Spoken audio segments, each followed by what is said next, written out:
I know we're against the wind, so I'll speak up. I'd like to read a proclamation on behalf of the city of Urbana, Ohio, for the Adams family reunion. Whereas Lewis and Susan Reed were married on January 1, 1816 in Urbana, Champaign County, Ohio. And whereas Lewis and Susan Reed Adams were the parents of 12 children born and raised in Champaign County, Ohio. And whereas these descendant families, children of Lewis and Susan Adams, also married, and families reside in the area of Urbana, Champaign County, Ohio.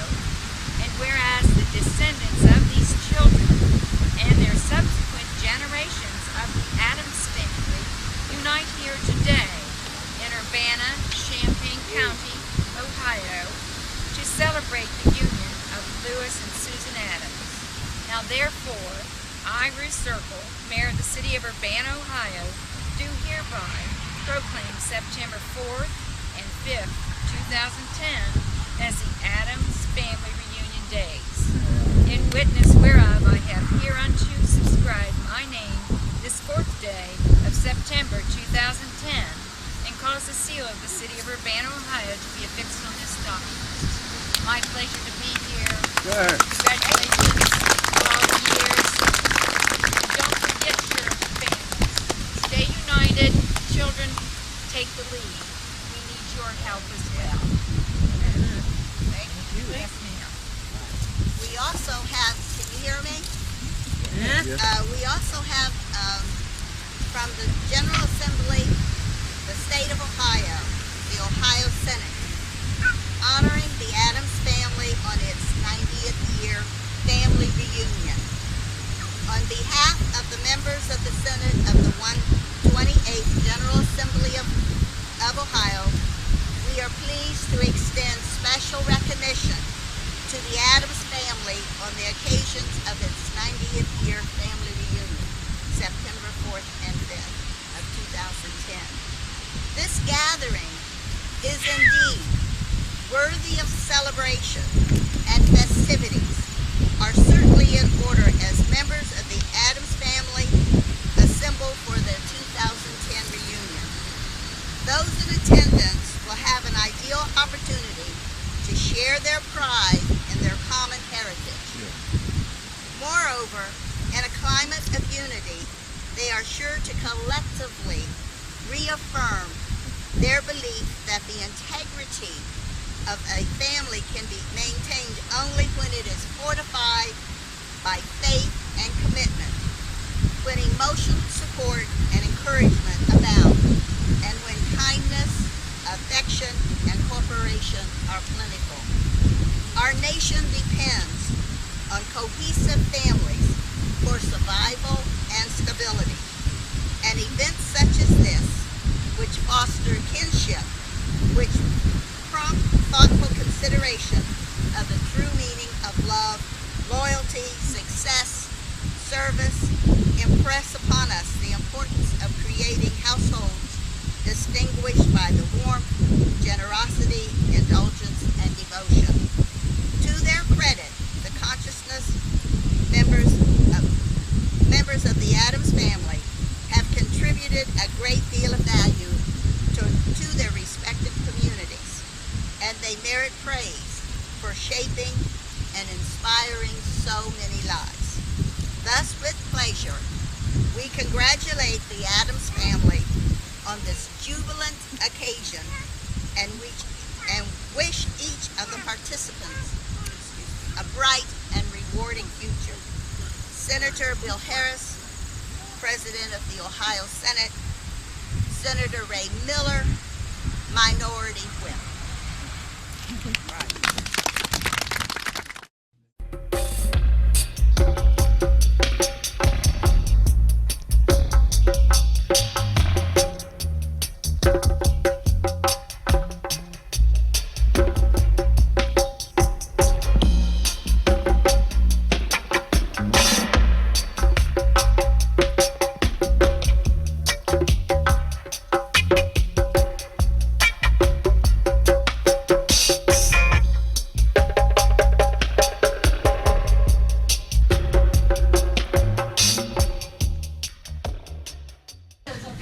Reunion Committee has graciously given me some time to go into what I'm calling early Adams history.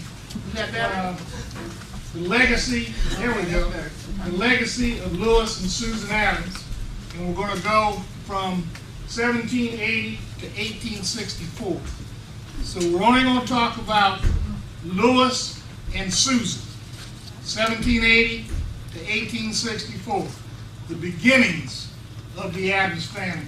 And as we were noticing at the cemetery, the legacy in those stones were beautiful. The symbolism on those stones were really remarkable. So, let me see if I can get started here. The legacy of Lewis and Susan Adams, 1780, 1864, 2010 Adams Family Reunion. Presented by me, Art Thomas, a third great-grandson. We're going to go over some milestones for Lewis and Susan. Start 1780, pre-emancipation. 1813, Lewis's emancipation papers. 1816, their marriage. 1816, Lewis registering here in Ohio as a free person of color. 1824, some information as the Lewis and Susan were charter members, founding members of the church that we're in here. Not the building, but on the grounds where the original St. Paul AME was built, 1824. We'll look at the deed for the purchase of the Adams property, which was out in Concord Township, right around the area where the cemetery was. We were standing very close to Adams land while we were at the cemetery. 1830 to 1864 will speak to some Underground Railroad activity and community activities by the family of Lewis and Susan Adams. We've got an example of an 1844 African-American newspaper out of Columbus, Ohio, that Lewis Adams was a distributing agent for.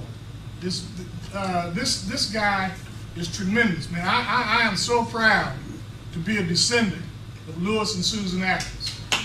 We all should be. Yeah. We all should be.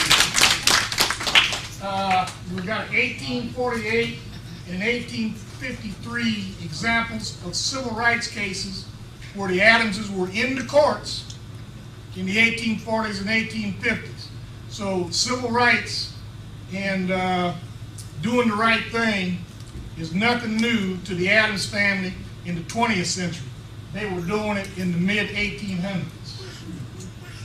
An example of the 1856 Colored Men's Convention in Columbus, Ohio, where Lewis and other African-American men, free persons of color, were demonstrating against Ohio's passage and enforcement of the Fugitive Slave Law of 1850.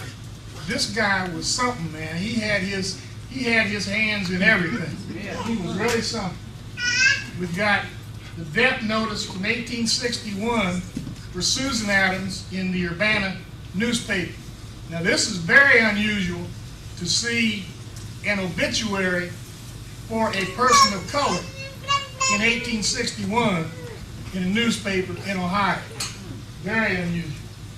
We've got the eulogy for Rachel Reno, who was Susan Adams's mother, and it was performed right here in this church in 1864 by then pastor Benjamin Arnett, who later goes on to become an outstanding bishop in the AME church.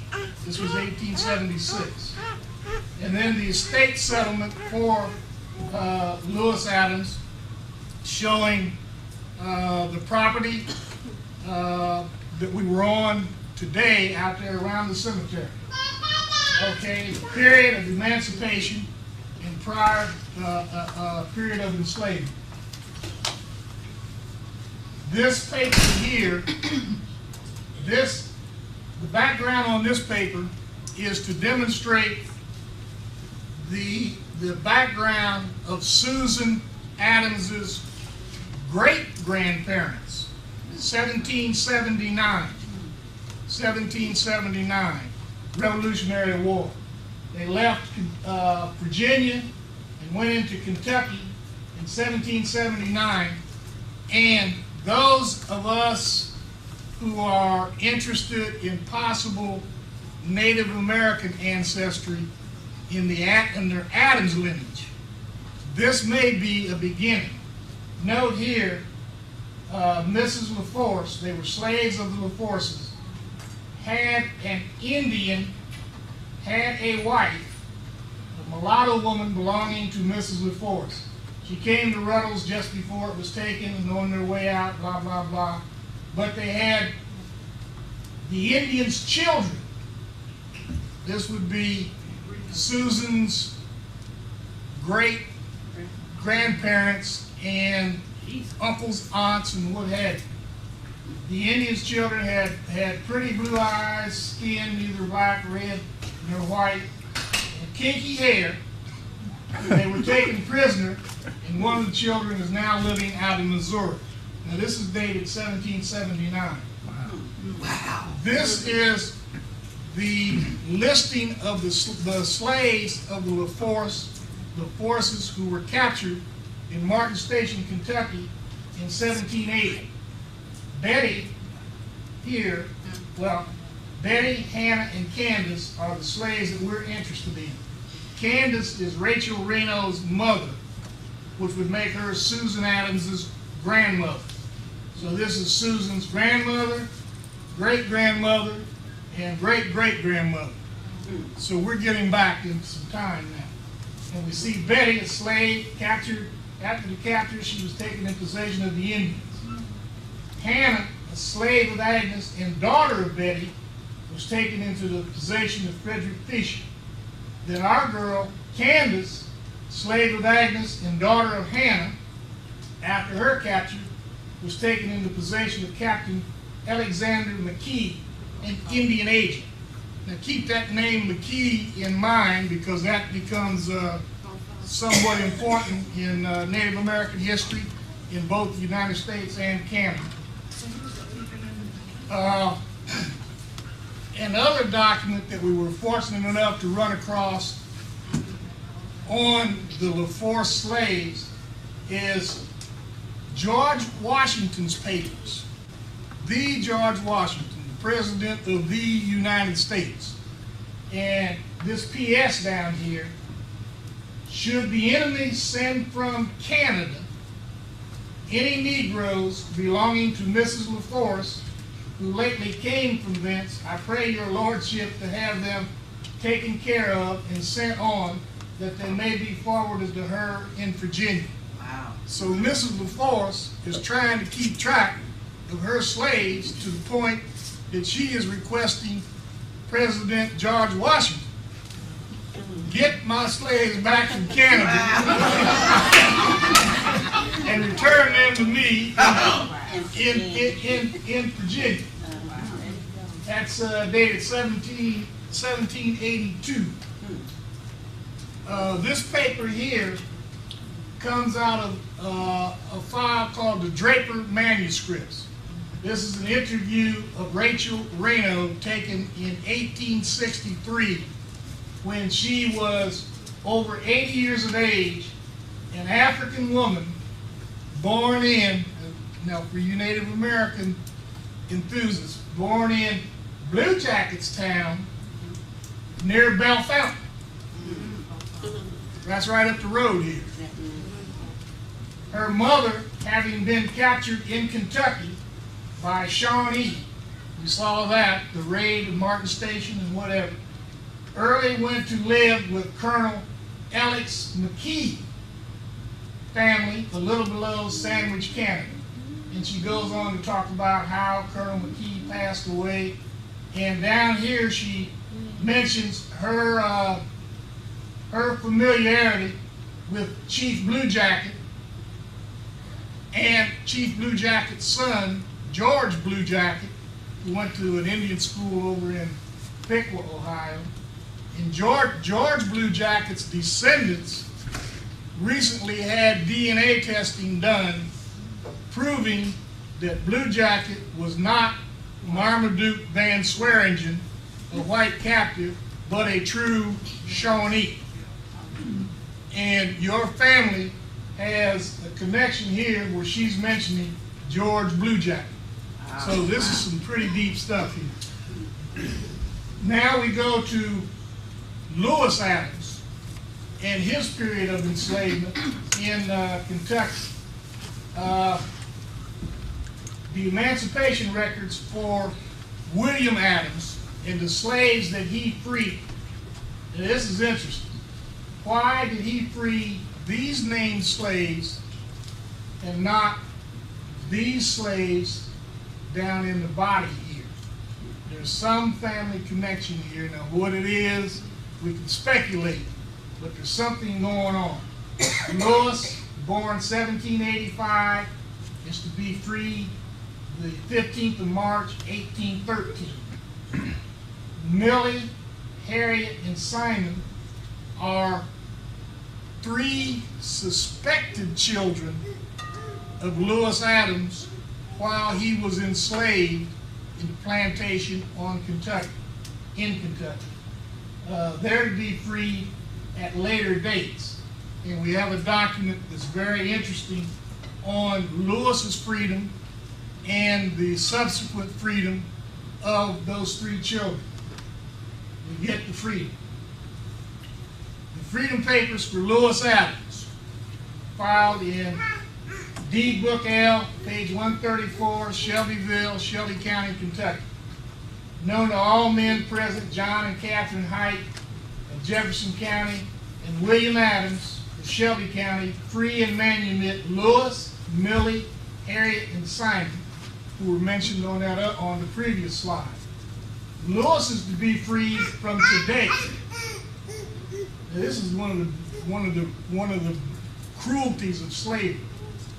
Maybe it may be for protection of the children.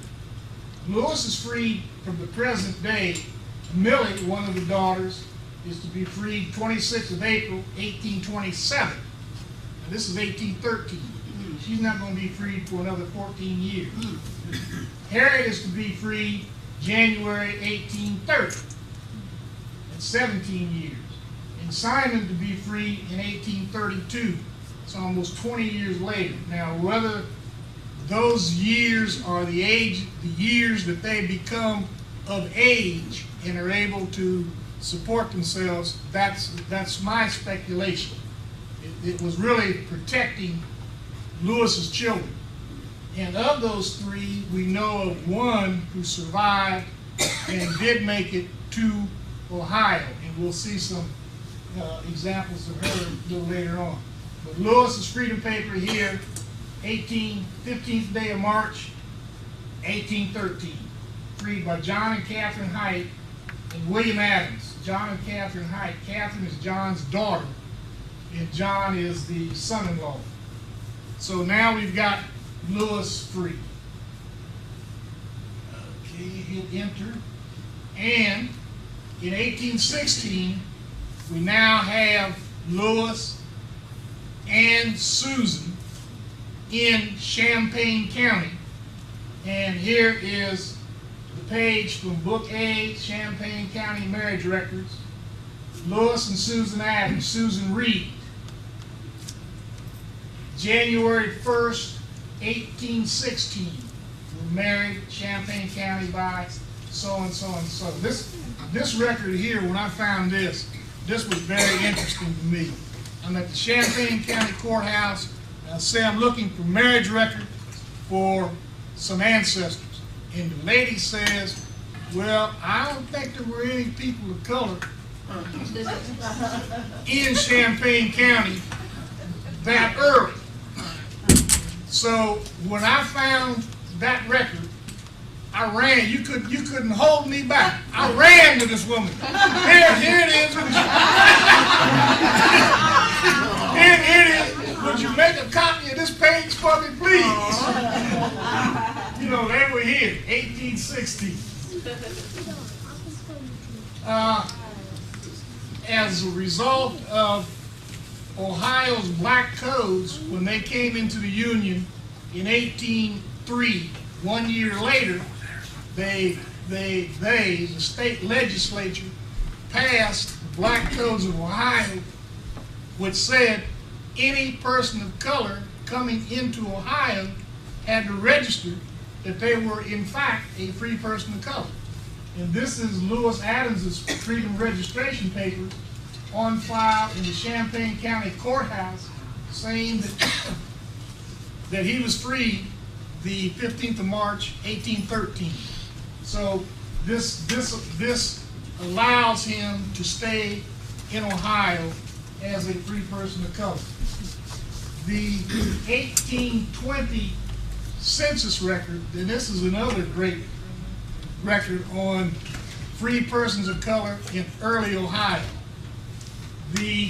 All you have here is just the names of head of household. And these check marks are the family structure. Males under a certain age, females under a certain age, and what have you. On this page, these are all those of European descent. And on this page, these are all, or this part of the page, are all persons of color. And we see under this heading, these are the free persons of color, and here is their family structure. And down here we see Lewis Adams and Francis Reno, and in 1820 there were only 4 people in the family of Lewis and Susan. There was a son, Lewis, a wife, and an elderly lady who I'm assuming to be Lewis's mother, buried in the cemetery with his Sybil. We saw her grave, and I'm assuming that is his mother living with him or them in 1820. So we've got them free, out of slavery, free, married, and here in Champaign County. I want to speak a little to the religious aspects of Lewis and Susan and their legacy to us. 1824, St. Paul A&E Church. This is an earlier picture, and I'm not sure the exact date of this picture. I think it's probably somewhere in the 1840s. And this is sanctuary up above us, behind the pulpit there. But this is an early version, an early 1900 version of St. Paul A&E. Some history. The following are charter members of St. Paul A&E Church: Francis, Frank, and Rachel McGee Reno. You can see how we get McGee and McKee Reno. Lewis and Susan Reed Adams. John and Rebecca McCulloch Gammon, Elijah Brown, and Fanny Carter, widow of Peter Carter. Now, how this woman, Fanny Carter, she donated the lot that the original St. Paul A&E Church was built on. Now, this is 1824. Now, how does a female person of color accumulate enough wealth to have a lot that she's going to donate to her church or her religion to build their first church on? These people are amazing. 1824 now. This is amazing. A word here, people are wondering why Frank and Rachel Reno and Susan's maiden name is Reed. The theory is that Rachel was married prior to, well, she was married prior to her marriage to Frank Reno.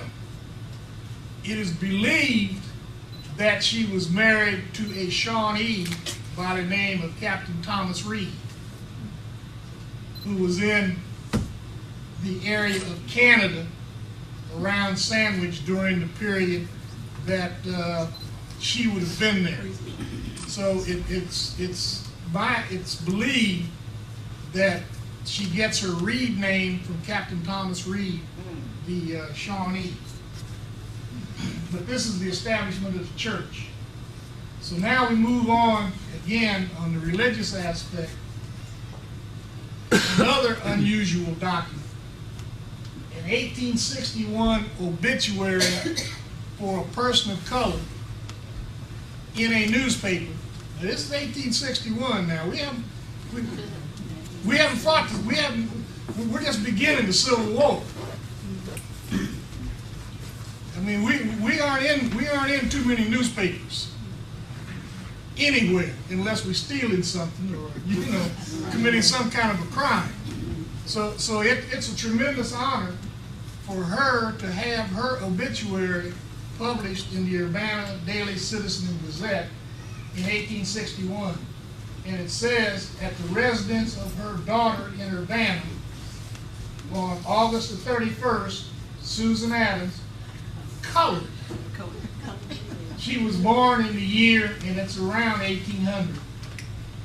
She joined the Methodist Church in 1817 and has been a faithful and devoted member ever since. When dying, and in her dying moments, asked how she felt, she said, "All is well." So she was at peace with herself. She was at peace with herself.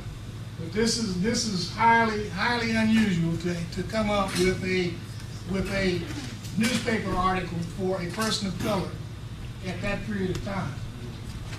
We mentioned Rachel Reno, Susan's mother. This was her eulogy presented at the AME Church by pastor, at that time, Pastor Benjamin Arnett, who becomes Bishop Benjamin Arnett. There's buildings at AME Church, colleges and universities all over the country named after him. One of them at Central State or Wilberforce as an example. But now here we run into some contradictions, some embellishments. People when they were old and they died in the olden days, they were always reported to be a little older at the time of death than what they actually were. And this is a classic example. Died at the residence of her son, Joseph Reno, the 22nd of May, age 103. Now she died in 1864. So if she's 103, that has her born, well, you do the math. She couldn't have been captured in, her parents couldn't have been captured in 1779 in the Martin Station raid in 1880. She would have been named as being probably over 100 years old in the interview by Lyman Draper, which says Rachel Reno, an African woman now over 80 years of age. And that interview was taken in 1863. She dies in 1864. Oh, okay. Okay, so I don't think she was 103. I think she was closer to 80 something. And then the history of the lady, her master was captured. Her mother was captured with two daughters of her master in Kentucky by Indians during the French and Indian War. Well, it was the Revolutionary War. And were carried by captors into Canada and sold to a family by the name of McGee. Well, we see it's Alexander McKee. Okay? After the Treaty of England and France, the mother passed from the state of slavery from France to that of British. In 1761, they have her being born. And blah, blah, blah. She was married to a person unknown. And this is where I'm thinking it's this Captain Thomas Reed. And then she married Mr. Reno, and they came to Ohio in Urbana. and to them were born 16 children. Yeah, and we found 15 of them. Susan was just the first. Thus, Mrs. Reno is a link between the colonies of Great Britain and the period of France, and blah, blah, blah. But anyway, she was baptized in her infancy in the Episcopal Church in the family of her master. So she gets her religion in Canada under the McKees, probably under the British Methodist Episcopalian Church.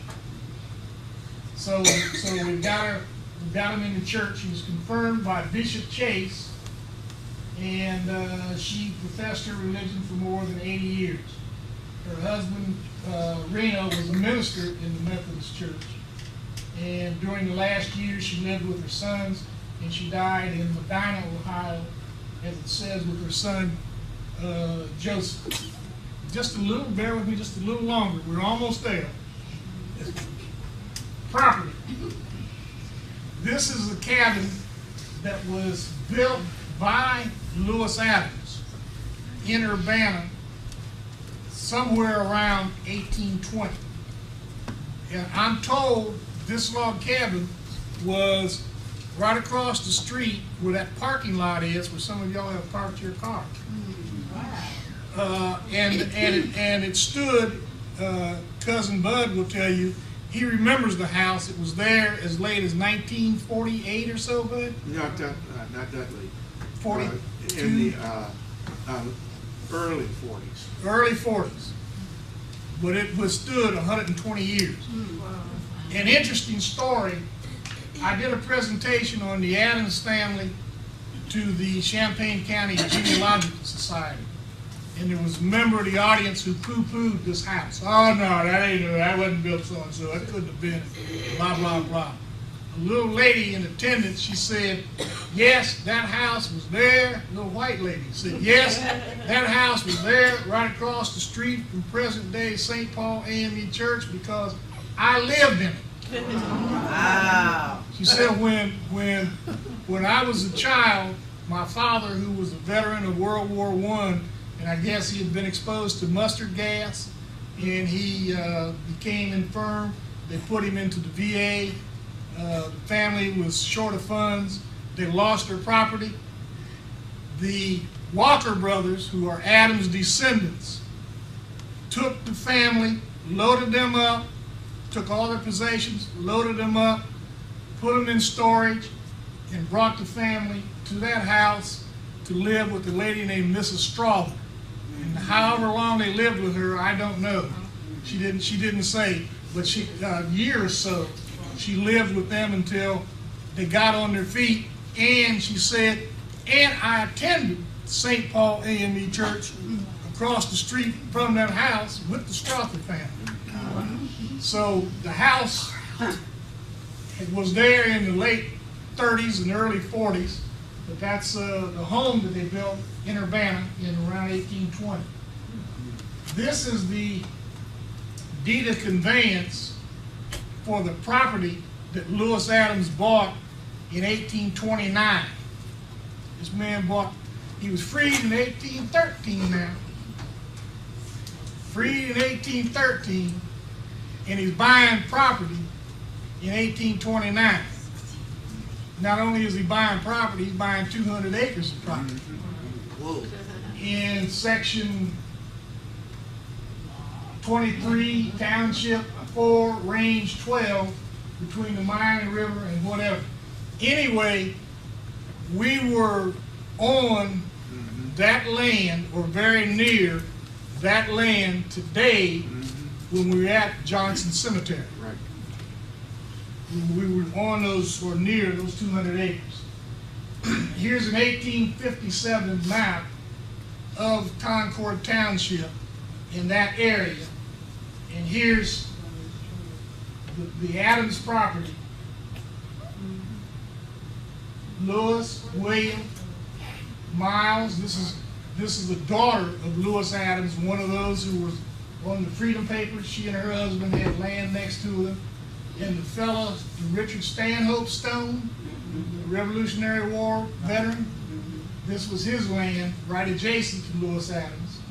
And this land over here, Blue and Johnson land, is the land we were on at the cemetery. So this totals 200 acres or so, 1829. This is the land from a map that Cousin Bud and I picked up from the courthouse 10 years or so ago of that area and who owns that land today. And here's our section 23. I think this is 29 and 560, around 29 and 560. This land here, the Dean Wilson land, and this strip right here, I think is where that cemetery is. Mm-hmm. Right at that junction. Yeah. And the Lewis Adams land, as we saw from the previous slide, is right in this area. But these are the owners of that land as of 1992. This is, Lewis died in 1864, and when he died, he didn't have a will, so he died intestate. So the land had to be, the estate had to be settled. And this is his estate settlement in 1864, which was another jewel because this names all of his living children and their spouses as of 1864. And it names the son William Adams, who bought the land from his siblings in 1864. William Adams of California pays $3,000 cash in hand. Wow. $3,000 cash in hand, 1864. So these people were doing something. Yes, they We were doing something. I don't know whether they were running numbers or what. They were doing something. We did a paper trail on the land to see, you know, they lost the land. They lost the land. Well, yeah, they lost the land, but here's the deal. In 1864, when Lewis died, all of the male siblings had left the area, and the female children had, you know, married off into other families, and the heirs, the Adams heirs, were the children of William, Lewis's oldest son. And in 1864, when he died, they were minors. They were not of age. So the widow, Lydia Adams, through whatever means, non-payment of taxes or whatever, the property did get away from the Adamses around 1873. But whether it was hanky-panky or what have you, we don't know. But it was legal in the sense of legal. The burial site, Johnson Cemetery, is where we're today. And this is a reading taken in 1936. And we saw the stone of Isaac, the son of Lewis. We saw Susan, the wife of Lewis. We saw Margaret Gator, the daughter. And then we saw Sybil Masterson, the wife of Daniel and mother of Lewis. So we were at the actual cemetery and we saw the actual stones today. And I got to give Rita Ann and Cousin Leslie a big hand for cleaning those stones off so that we can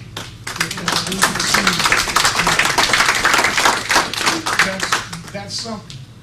That's something to be able to visually see and recognize a stone that clearly from 1848. 1848. That's something. Civil and community activities. Let me rush on. Mention the newspaper. Yeah. The Palladium of Liberty, published in Columbus, Ohio, 1843 and 1844.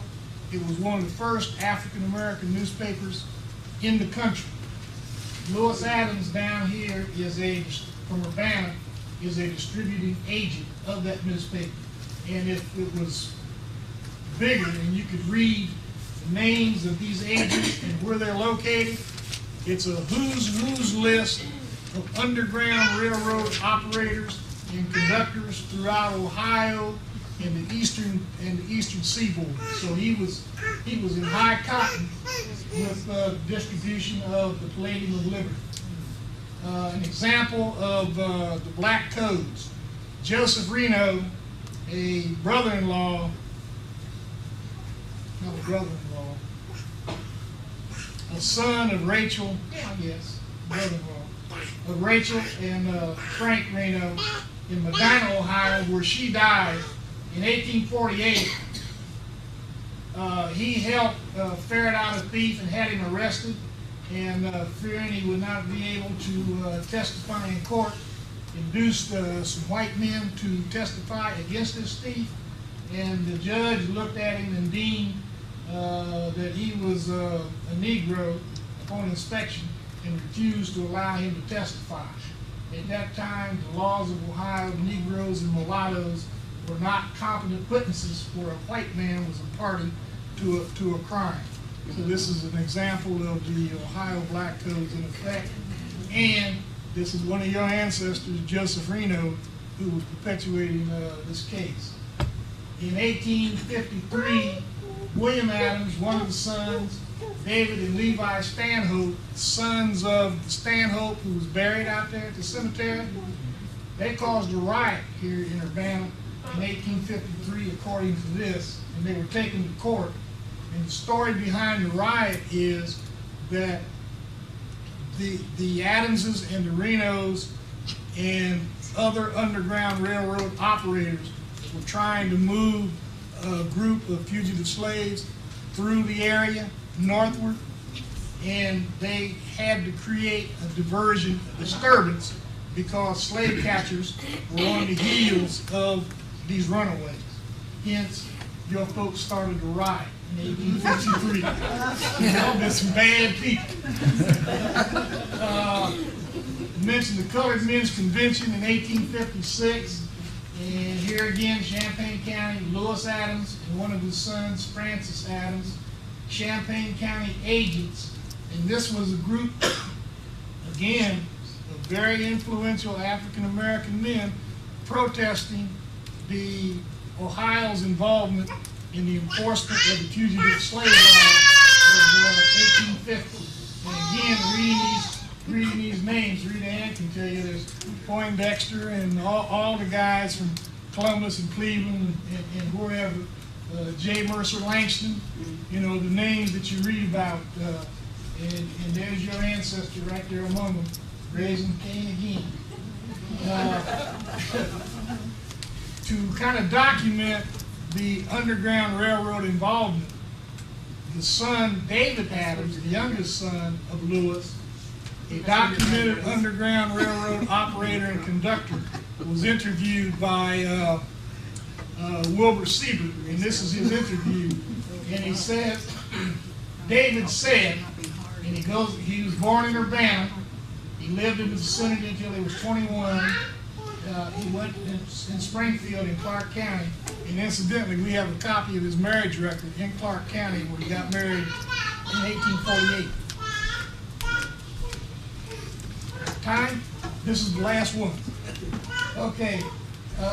He mentions his father, Lewis, was the head leader for years. My grandfather, Francis Reno, was the oldest, and Joseph and Lewis were also part of the Underground Railroad.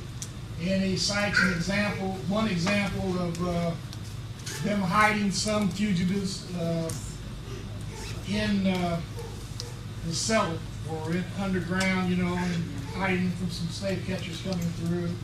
And goes on to explain more. The burial site that we were at today, those pictures look like those are huge monuments, which we saw were different today. And again, the page is cemetery, and that's Louis and Susan, the beginning of our Adams family tree.